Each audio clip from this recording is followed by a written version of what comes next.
What's a Proto-Druid then? Well, that's a Proto-Druid. How'd you know? Well, look at him. He's not covered in shite.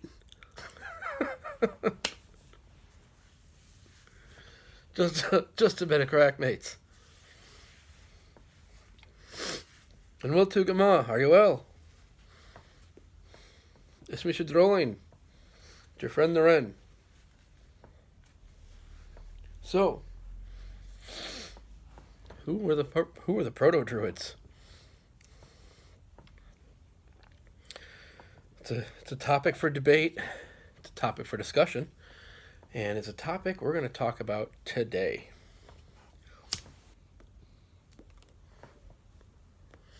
I got a Peterson, 2003.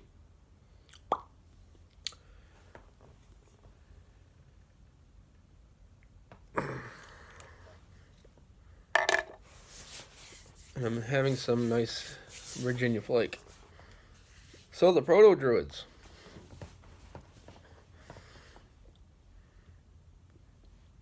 Proto. Pre-Druid. It's an interesting topic. It's an interesting idea. Try to open our minds here. Let's sit down, have a pipe, have some tea. Let's try to remain objective. Let's not get all upset, as I'm prone to do.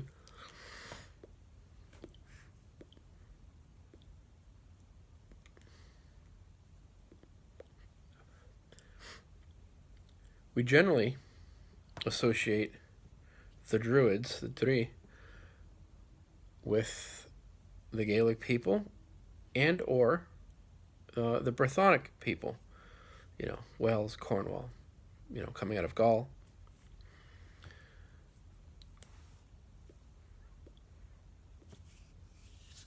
And we associate them with, you know, Celtic tribes. We associate them per the Iron Age. Anything pre-Iron Age, we're like, well, those people were not Druids, because Druids are connected to Iron Age culture, nothing before. But let's look at language. Let's look at where language develops. Let's look at how different the Atlantic seaboard people are versus the people from the continent.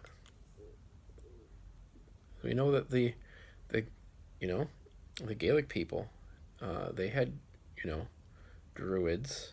I'm going to keep using that word for this video. As did people from Wales. As, you know, there were, you know, Druids on the continent. What does this mean? It's hard to say. We do know through modern findings that there was not this mass wave of invasions, that it was more of a steady flow of people moving around.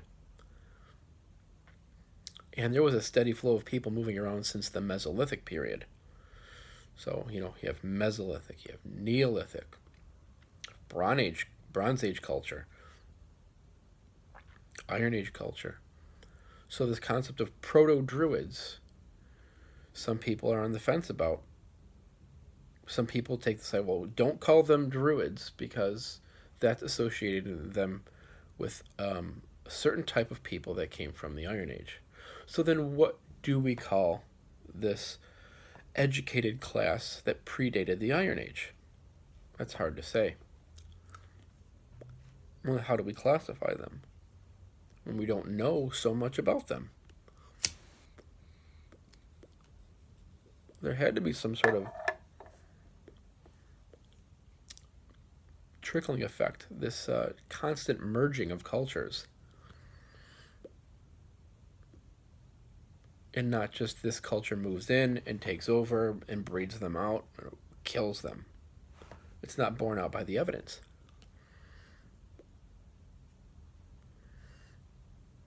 Oh, this is hilarious. I gotta show you. Hold on.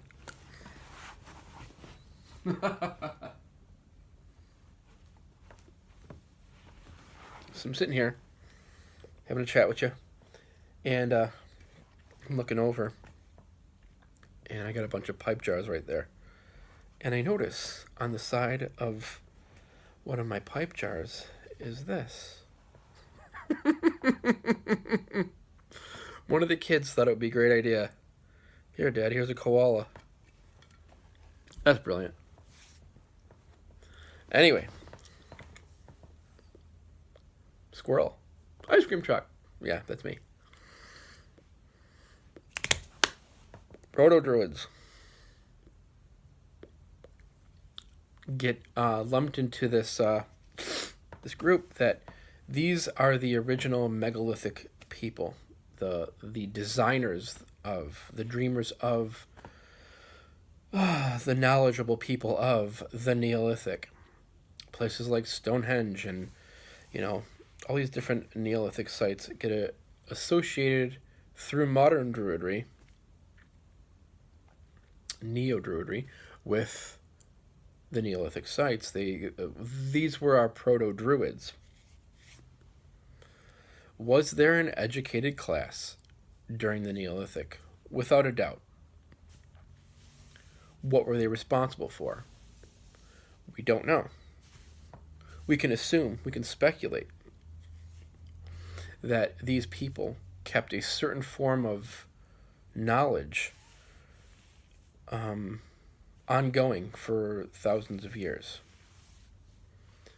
I don't know if they've discredited the concept of the Neolithic yard, a megalithic yard, but there does seem to be knowledge that was passed down from generation to generation within that culture. Now, did any of that knowledge eventually trickle down through the Bronze Age into the Iron Age? It does seem that during the Iron Age, we do not see a continual usage of many, but not all, Neolithic sites. They're abandoned, some of them, most of them. People go to rivers, to groves, to hilltops. They go, they abandon the concept of building with stone. Why? No one really knows. There's a bunch of theories out there, but I've not heard one that fully makes any sense.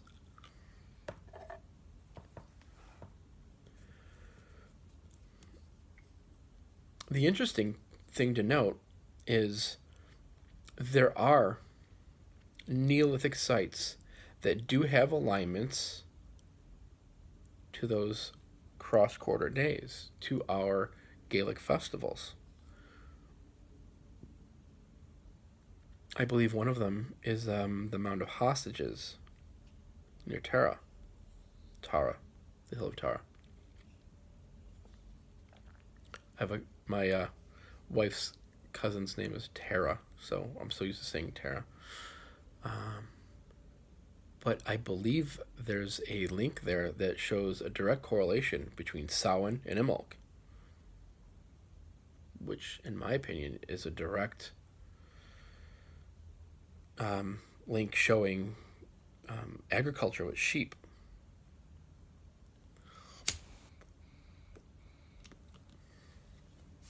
So the Neolithic people were well aware of those dates. What importance did they play in their lives? It's hard to say. We do know that they seem to be completely focused on solstices, and then to a lesser extent equinoxes. But more and more we're finding that they do have alignments to things like Samhain and Imbolc.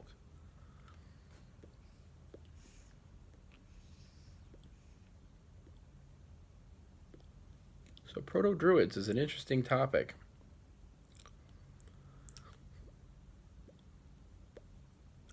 What do we call them? Proto-Druids? I don't know.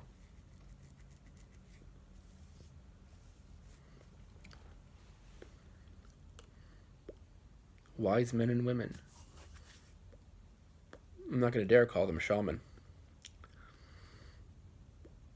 the educated class of people during that time period. They obviously had to be wise in the ways of observing the heavens. If they're building these things, they had to be smart with physics. You know, undertaking a mustache hair. A feat of megalithic building had to incorporate physics and certain types of arithmetic. And where did this knowledge come from? More people need to be objective and think for themselves and allow the room and the freedom to say, well, these theories that have been proposed don't make much sense. How did they do this? How did they do that?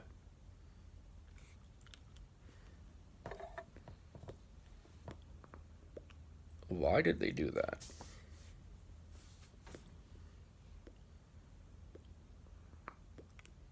I'm not talking anything esoteric. Nothing with the concept of magic.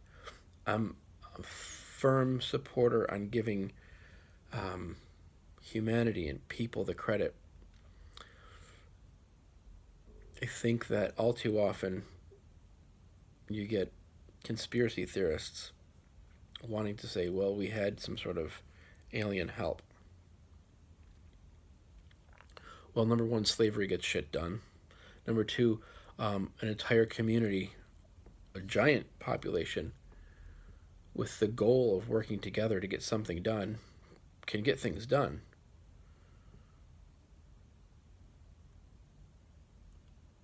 How they did it, why they did it, we don't know.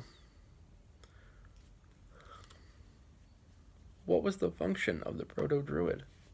Who were those wise people? What did they teach?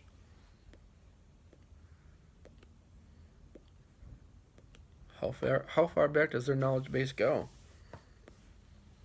Did they pass down their knowledge?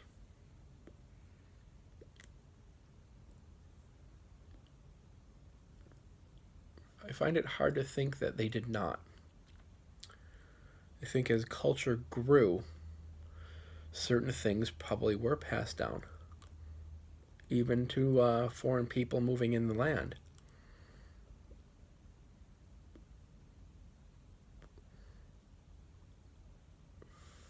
Why the abandonment of using stone? Perhaps they just became more agricultural. Perhaps it was because of the development of metal.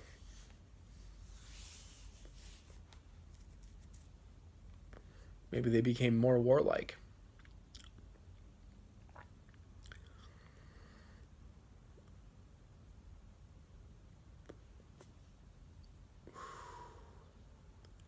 So I hope you're only watching this video looking for answers, because I don't have any.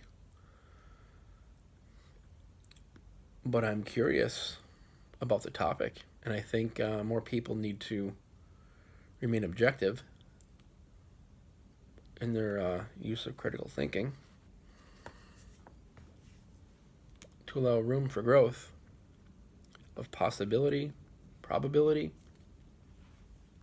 I don't know.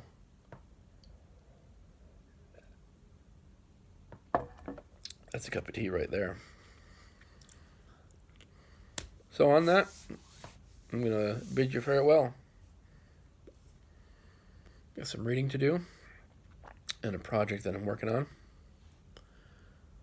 So yeah, let me know in the comments what your thoughts are about Proto-Druids. Who are the Proto-Druids?